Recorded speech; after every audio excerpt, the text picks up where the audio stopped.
मुझा दोस्तों ये इसाई सवाल जी महफिल है दोस्त अब्दुल्ला पांजे घरवारी जे लाइ ये रखी है यकीनन ही जेको कलाम पाक पढ़ियो वेंदो महबूब जी वदख़्वानी कई वेंदी इन जो जेको सवाब थींदो उन सवाब जे करे हुनखे फ़रहत ऐं सुकून ऐं दर्जन में इज़ाफ़ो थींदो। मुंहिंजा दोस्त अज़ीज़ो दुनिया वारा दुनिया जूं महफ़िलूं मल्हाईंदा आहिनि पर अर्ज़ु कयां हिन महफ़िलुनि जो एॾो त वॾो शान आहे जो रब करीम मलाइकनि खे मुक़ररु कयो आहे जीअं दुनिया वारनि खे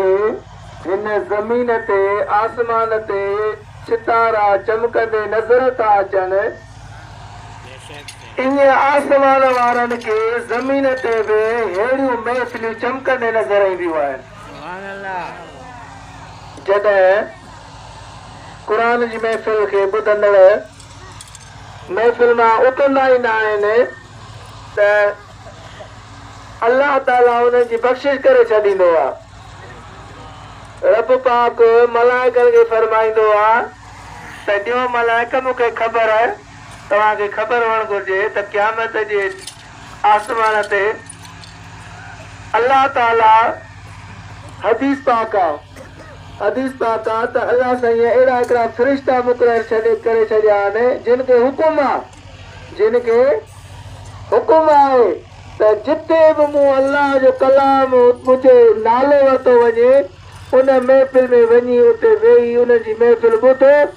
ऐं पोइ वरी मूंखे जी रिपोर्ट ॾियो। पोइ अल्लाह जा मलाइक आहिनि जिते अल्लाह जो कलाम हलंदो आहे या अल्लाह जो नालो उन जे हबीब जी साराह किथे कई वेंदी आहे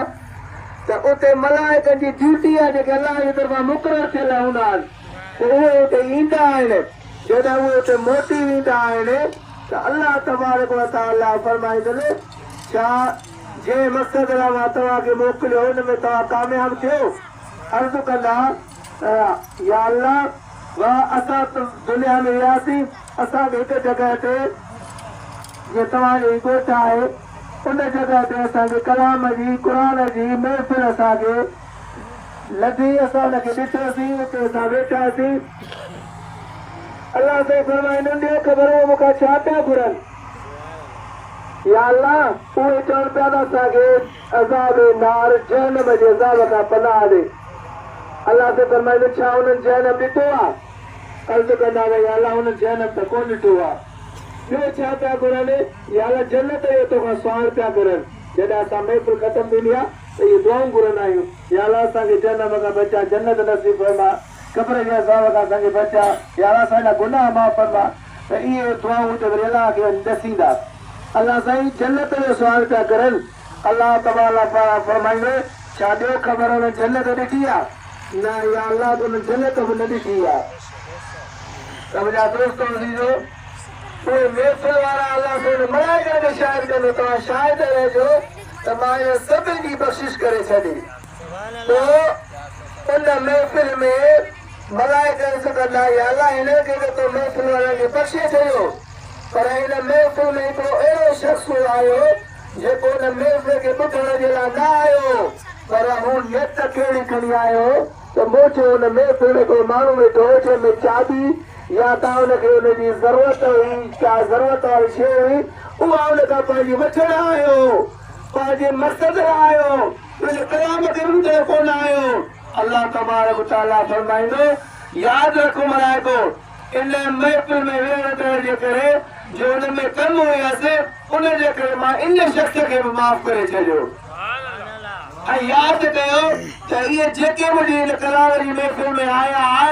सिर्फ़ मां इन्हनि खे बख़्शे न छॾियो पर इन्हनि जे समूरे गुनाह खे मां नेकीअ में तब्दील करे छॾियो। सुभान अल्लाह। एॾो हिननि महफ़िल जो जिते बि अल्लाह जे कलाम जी महफ़िल ते हुन जो एॾो शान आहे अल्लाह ताला वटि। ऐं हिकु हदीस पाक में अचे थो त जिते बि क़ुरान जी महफ़िल थींदी आहे होॾां हिकिड़ो माण्हू 1000 नफ़ल पढ़े घणा नफ़ल पढ़े 1000 नफ़ल पढ़े पर हिते क़ुरान जी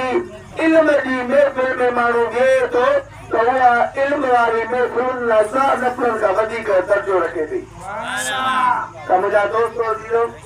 ही कलाम जूं ही ख़बर त असांखे कॾहिं ख़बर पवंदी कॾहिं असांखे क़दुरु थींदो हिननि महफ़िलुनि जो। यादि रखो क़ुरान चयो आहे अल्हाकुम तकासुर हत्ता ज़ुरतुमुल मक़ाबिर हला करे हिन तव्हांखे माल जी घणाई एसि ताईं जो तव्हां क़ब्रुनि जा मुंहं वञी ॾिठा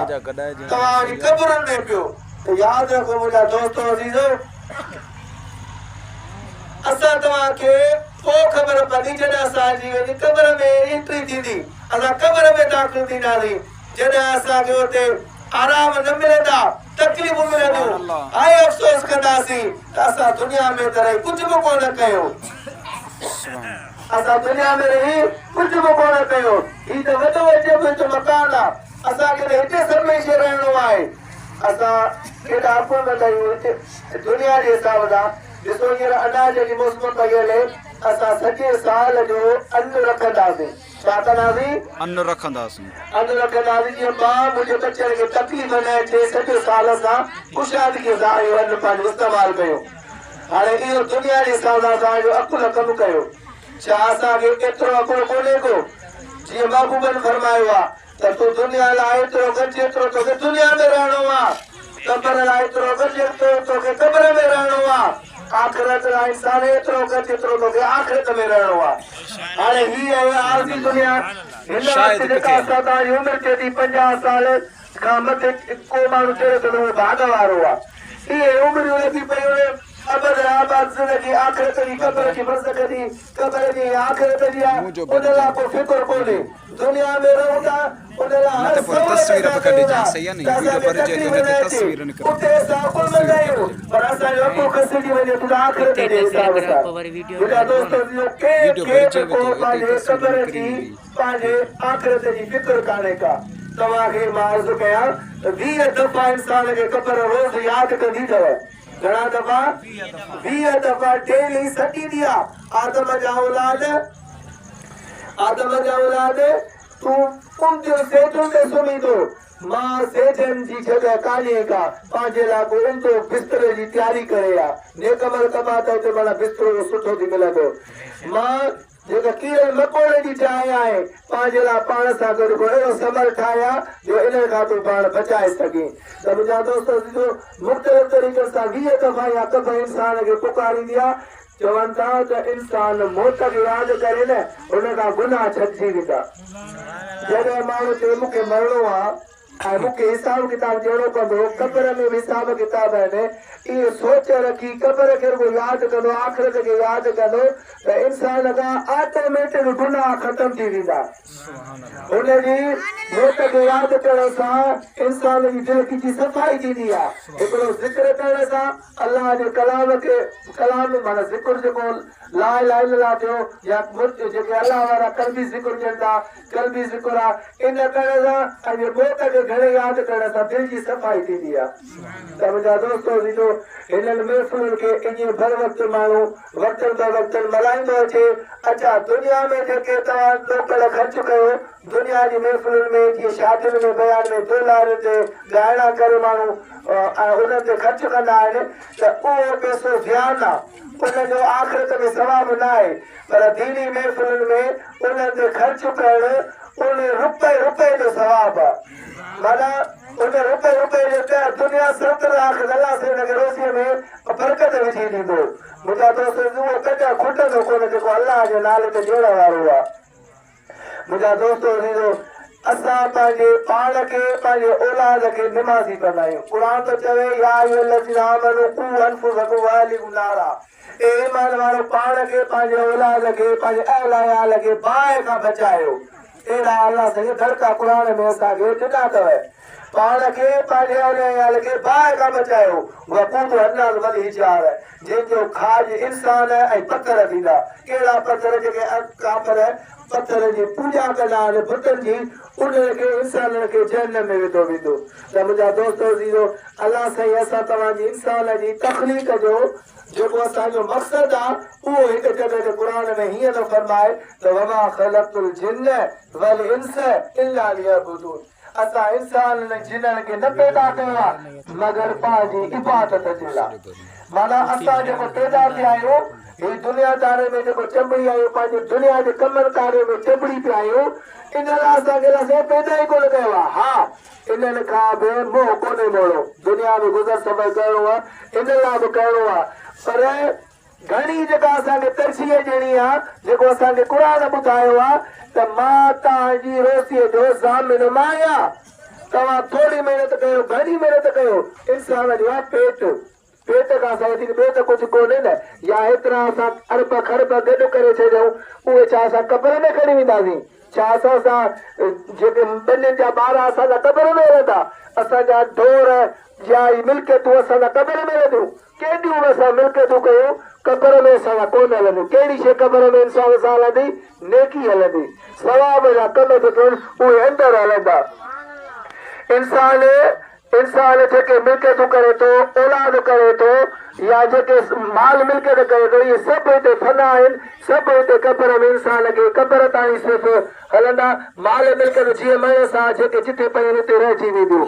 औलाद आहे उहो वधि में वधि क़बर ताईं हलंदो। दफ़न आहे असांखे उते ईंदो। बाक़ी अॻिते इंसान सां जेकॾहिं का शइ हले थी त उहा नेकी थी हले। पोइ जेकॾहिं चङा कम इंसान जा थियल हूंदा त उनखे आराम आसाइश उते शुरू थी वेंदियूं। हिते दुनिया में असां पुरमंदा आहियूं न असां दुनिया में पुरमंदा आहियूं न चाहींदा आहियूं न त असांजी ज़िंदगी फरत जी गुज़रे। त ख़ुदा असांखे इहो वक़्तु अचणु घुरिजे त क़बर में बि एतिरो करे वञूं जो फरत में हुजूं। उते के हिते कंडो नथा सही सघूं उते भितर नथा सही सघूं त उते एॾा नांगनि विछनि इन्हनि जा टंग इन्हनि जा असाब किथे असां सही सघंदासीं? ॾाढा कमज़ोर आहियूं। मुंहिंजा दोस्त अज़ीज़ो अलाह तबारक व तआला हर इंसान जे लाइ जेके बि इंसान उहे काफ़िर हुजनि चाहे मुस्लमान हुजनि अलाह साईं हिकु जॻह ते क़ुर शरीफ़ में फरमाए थो या अय्युहल्लज़ीना आमनू तक़ुल्लाह वल तंज़ुर नफ़्सुम मा क़द्दमत लिग़द। आमनू तक़ुल्लाह अलाह खां डिॼो हर हिकु तव्हां मां ॾिसे त मां अॻिते जे लाइ छा पियो मोकिलियां। माना जेको कुझु सवाब जे कमनि सां अॻिते मोकिलिणो आहे हर को तव्हां मां नज़र करे गौर करे त मां दुनिया लाइ केतिरो थो कयां आख़िरत लाइ मां पंहिंजे लाइ केतिरो थो कयां। हिन दुनिया लाइ जेतिरो रहणो थोरी दुनिया आहे 50 साल जी कोन्हे असांजी ज़िंदगी केतिरो कुझु हुन में चकरजी था वञूं जो असांखां निमाज़ असांखां रोज़ो अचे थो रोज़ो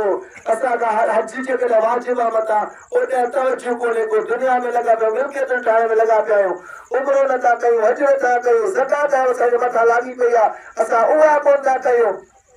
अलाह साईं फरमाए थो हर को तव्हां न ॾिसे दुनिया लाइ त कयो था पर तव्हां मां आख़िरत लाइ बि गौर करे त तव्हां मां हर हिकु कहिड़ो केतिरा कम पियो करे। त मुंहिंजा दोस्त अज़ीज़ो ॿियो बि हिकिड़ो अलाह साईं इंसान खे मक़सदु ॿुधायो आहे तव्हांखे मां ज़िंदगी छो ॾिनी आहे। तबार सूरे मुल्क में पहिरीं आयत तबारकल्लज़ी बियदिल मुल्कु व हुव अला कुल्लि शैइन क़दीर अल्लज़ी ॿी आयत में अल्लज़ी ख़लक़ल मौत वल हयात लियबलुवकुम अय्युकुम अहसनु अमला। मां हयाती मौत पैदा कयो आहे ॾिसां त तव्हां मां चङा कम केरु थो करे। तव्हां मां चङा कम केरु थो करे। इहे रुॻो क़ुर जी चङाईअ जूं निमाज़ जूं इबादत जूं इहे तव्हांखे ॻाल्हियूं मिलंदियूं। अलाह साईं फरमाए थो ए हज़रत इंसान मां तोखे दुनिया में ख़लीफ़ो मुक़ररु कयो आहे। जीअं मां अॻाणे पहिरियों सीपारो शुरू कयो वइज़ क़ाल रब्बुका लिल मलाइकति इन्नी जाइलुन फिल अर्दि ख़लीफ़ा ईअं न त नबियुनि जे लाइ या वलियनि जे लाइ तव्हां मां जेके बि इंसान ते वेठा आहियो त अलाह जा ख़लीफ़ा आहियो। हर कंहिंजे लाइ अलाह साईं हर कंहिं इंसान जे लाइ फरमायो आहे। जॾहिं चयो मां तव्हांजे ख़ुदा वइज़ क़ाल रब्बुका जॾहिं तुंहिंजे रब चयो लिल मलाइकति मलाइकनि जे लाइ इन्नी जाइलुन फिल अर्दि ख़लीफ़ा मां ज़मीन में पंहिंजो नाइब पियो पैदा कयां। अतजल फिहा मन युफ़्सिद फिहा छा अहिड़े शख़्स खे नौकरी जेको हुते फितना फसाद करो काल इन्नी इल्म मिनल्लाह मा ला तअलमून जेको मां ॼाणा थो अलाह साईं जे मोट में चवनि उहो तव्हां नथा ॼाणो। छो त मलाइकनि ॾिठो त असां तव्हां इंसान खां पहिरियां अलाह साईं जिन्ननि जी हिकु मख़लूक पैदा कई। जेके जिन असां तव्हां सां कॾहिं कॾहिं कंहिंखे तकलीफ़ ॾींदा आहिनि इंसाननि खे या असांजे किथे किथे घर गोरा थींदा आहिनि उन में जिनात हूंदी आहे त इहा पूरी रुई ज़मीन ते जिनात हुई पोइ उन्हनि खे जेको आहे अलाह साईं जेको आहे सो उन्हनि खे जेको आहे मलाइकनि अर्ज़ु कयो त या अलाह जीअं जिन्हनि जेको आहे फितरा फसाद कया इन में ज़मीन ते मोकिलियईं त इन्हनि खे बि इहे इन्हनि वांगुरु इहे कंदा त अलाह साईं चवंदनि न जेको मां ॼाणा थो उहो तव्हां नथा ॼाणो असां तुंहिंजे लाइ पाताई बयानु कयूं था तुंहिंजी हमद सना कयूं था तुंहिंजे लाइ रुको में आहियूं तुंहिंजे लाइ सजदे में वेठा आहियूं तुंहिंजे लाइ क़याम बि था कयूं तुंहिंजे लाइ हर शइ बि था कयूं तोखे इन पैदा करण जी कहिड़ी ज़रूरत आहे त अलाह साईं फरमायसि जेको मां ॼाणा थो उहो तव्हां नथा ॼाणो त मुंहिंजा दोस्त अज़ीज़ो तव्हां अलाह जा नाइब आहियो ख़लीफ़ा आहियो पंहिंजे मक़सद खे सुञाणो तव्हांखे अलाह साईं दुनिया में ईअं अचाए सजाए कोन मोकिलियो आहे अलाह साईं फरमाए थो वल्लज़ी ख़लक़ लकुम मा फिल जमीआ अल्लाह जी ज़ात उहा ज़ात आहे जेके बि ज़मीन में शयूं आहिनि इहे सभु तो हज़रत इंसान जी ख़िदमत जे लाइ पैदा कयूं अथई हाणे ॾिसो जे शइ केॾे नज़र फिरायो सभु का शइ इंसान जी ख़िदमत लाइ उनजे फ़ाइदे लाइ पैदा थी लॻी पई आहे केॾा उठ आहिनि केॾा हाथी आहिनि शींहं आहिनि इहे बि इंसान पंहिंजे कंट्रोल में कयो वेठो आहे केॾा वॾा जहाज़ हलनि था आसमान ते ॾिसो इंसान पंहिंजे हथ में कयो वेठो आहे केॾियूं मशीनरियूं आहिनि इंसान पंहिंजे हथ में कयो वेठो आहे उन्हनि खां फ़ाइदा बि थो वठे मुंहिंजा दोस्त जेके खाधे शइ पीते जी शयूं आहिनि सभु इंसान जी ख़िदमत लाइ अलाह साईं उनजे फ़ाइदे लाइ पैदा कयूं आहिनि पर अलाह साईं फरमायो आहे ही तव्हांजे लाइ सभु शयूं पैदा कयूं आहिनि तो इंसान खे मां पंहिंजे लाइ पैदा कयो आहे तो इंसान खे वरी मां पंहिंजी इबादत लाइ पैदा कयो आहे हाणे असां मां तव्हां मां गौर करे हर हिकु त असां अलाह साईं खे केतिरो यादि पिया कयूं ऐं हे जेके गाफ़िल इंसान असां तव्हां थी था वञूं अलाह साईं ॾोड़ापो ॾिनो आहे मां मुंहिंजा ख़लीफ़ा मुंहिंजा नाइब तोखे कहिड़ी शइ या अय्युल इंसान मां गररक बिरब्बिकल करीम ए मुंहिंजा हज़रत इंसान मुंहिंजा बाना मुंहिंजा प्यारा बाना तोखे कहिड़ी शइ मूं करीम रब खां परे कयो आहे असां दुनिया में रंगीननि में जेके जकड़िजी था वञूं माल जी मोहबत में औलाद जी मोहबत में बनीअ जी मोहबत में असां खां तूं रब विसरी थो वञे त अलाह साईं ॾोड़ापो ॾिनो आहे त मां तव्हांखे सुहिणो सेब थो पैदा कयो आहे हथु काठ मुतवाज़िन तव्हांजी का शइ हिकिड़ी जॻह खां ॿी जॻह ते रखां तव्हांजी सूरत ख़राब थी वञे हा अल्लाह से फरमाए थो अल्लज़ी ख़लक़क फसव्वाक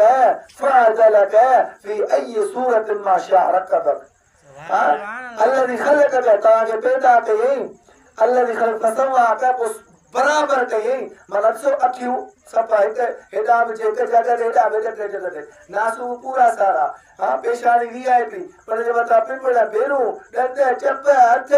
सफ़ा बराबर न हिकु ॿाह वॾी आहे न हिकु ॿाह नंढी आहे या हिकु ॿाह टंग हिकिड़ी नंढड़ी हुजे ॿी वॾी हुजे माण्हू नंढड़ो नंढड़ो थी वञे पर बराबर अलाह से फरमाए थो मां तव्हांखे पैदा कयो आहे अल्लाह जी ख़लक़ फसव्वाक फअदलक वो तव्हांखे ठीकु कयईं फिर अय्यो सूरत मां शाअ रकबक वो जहिड़ी सूरत मां रब तव्हांजे लाइ चाही उन सूरत में तव्हांखे दुनिया में मोकिलियो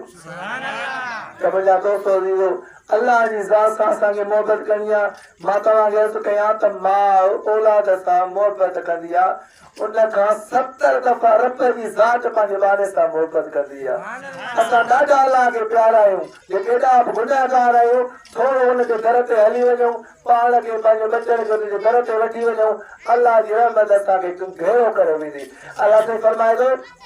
वल्लज़ीन जादू फीना लनहदियनहुम सुबुलना जेके असांजे राह में वाट में थोरी विख वधाईंदा आहिनि असांजी रहमत उन्हनि डोड़ंदी ईंदी आहे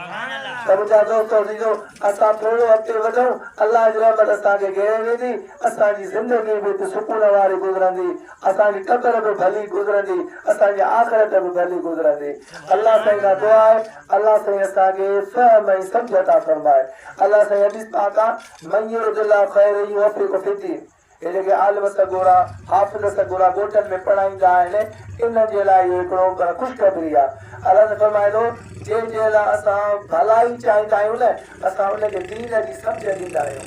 माण्हुनि जी नज़र में उहे चरिया हूंदा आहिनि जेकॾहिं पोइ तव्हांजे ॻोठ मां 5 वक़्त मस्जिद में रुॻो वेठो हुजे दुनिया खां कटियल हुजे थोरो घणो पंहिंजे लाइ कंदो हुजे जेको पेट गुज़र थिए चवंदा यार चरियो आहे या भाउ ॾिसी केतिरी महिनत करे तरक़ी करे आयल रुॻो हिन में दिमाग़ दौर में लॻो पियो आहे त हू कंदो आहे पंहिंजे लाइ गुज़र सफ़र पर थोरे मिक़दार में घणे हिस्से में न हूंदो आहे त हू पंहिंजे लाइ आख़िरत जे लाइ घणो कुझु घटि थो करे हुनजी अलाह सां मोहबत आहे त ईअं मुंहिंजा दोस्त दुनिया वारनि जी नज़र में इहो माण्हू चरियो हूंदो पर अलाह वटि उहो मुक़रब बानो आहे मुंहिंजा दोस्त अज़ीज़ो ईअं असां अलाह जे घरनि खे आबाद कंदासीं हीअ असांजा वेड़ा आबाद थी वेंदा हुकुम आहे तव्हां अलाह से फरमाइजो मुंहिंजे घर खे आबाद कयो मां तव्हांजे घर खे आबाद कया क़यामत जे ॾींहुं जेके मस्जिदूं हूंदियूं जेके हुन में निमाज़ पढ़ंदा अलाह साईं क़यामत जे ॾींहुं हुन मस्जिदुनि खे बेड़ो कंदो ऐं मस्जिदुनि खे निमाज़ुनि खे सॾु कंदी जेके हुन में मस्जिद में निमाज़ पढ़ंदा त अचो मां तव्हांखे जेको आहे सो अहिड़े हशर जे मैदान मां अलाह जी ज़ात वटि आराम सां पहुचायां त मुंहिंजा दोस्त अज़ीज़ो इहे असांजे लाइ तोशा आहिनि इनखे आबाद कंदासीं असांजा वेड़ा आबाद असांजा घर आबाद थींदा असांजी दिलियूं आबाद थींदियूं उन में सुकून जी दौलत ईंदी जे जहिड़ा माण्हू तड़पनि बि था दुनिया सुकून वारी दौलत जेका आहे न इहा हर नेमतुनि खां हर दुनिया खां वॾी नेमत आहे जेकॾहिं कंहिं वटि अंबार दुनिया जा पिया हुजनि दिल्ली या दिमाग़ी सुकून न हुजेसि त मुंहिंजा दोस्त हिनजे अंबार दुनिया जा कंहिं कम जा न आहिनि पर दिलि जी सुकून मिली हुजे उहो क़ुर में अलाह साईं अलॻि ऐलान कयो आहे अलाह साईं ख़बरदार जे लफ़्ज़ सां ऐलान कयो आहे ख़बरदार अलाह बि ज़िक्रिल्लाह तत्मइन्नुल क़ुलूब ख़बरदार अलाह जे ज़िक्र में दिलनि जो सुकून आहे असां दुनिया घणी इकठे करण सां औलाद घणे करण सां या माल मिल्कियत घणी करण सां चवंदासीं सुकून मिलंदो पर अञा इहो सुकून बेसुकून माण्हू थींदो जेतिरी दुनिया हूंदी तेतिरी बेसुकूनी हूंदी पर अलाह सां इहो सुकून जेकॾहिं ॾेखारियो आहे त उहो फरमाए मुंहिंजे ज़िक्र में सुकून आहे मुंहिंजे सचे ॾियण में मुंहिंजे घर में अचण में मुंहिंजे क़ुर शरीफ़ जी तिलावत करण में मुंहिंजे हदीबत सलाद पढ़ण में सुकून आहे मुंहिंजा दोस्त इन सुकून खे बि असां तलाश कयूं जेको अलाह साईं ॿुधायो त मुंहिंजे ज़िक्र में आहे घणेई असां दुनिया जे लाइ कयोसीं दुनिया असांखे जेको आहे सो इहा बेवफ़ा थी वेंदी क़बर में जॾहिं त अखि ॿुट बि इहा हिते शइ रहिजी वेंदी अथव इहा कदुरु असां कोन हलंदी जेका वफ़ादार शइ आहे जेका उहा आहे नेकी उनखे चंबड़ी पओ त तव्हांजी क़बर क़यामत दुनिया आख़िर सभु भली थी पवे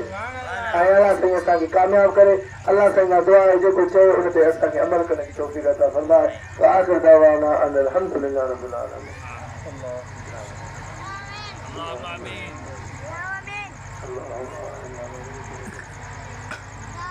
अल्लाह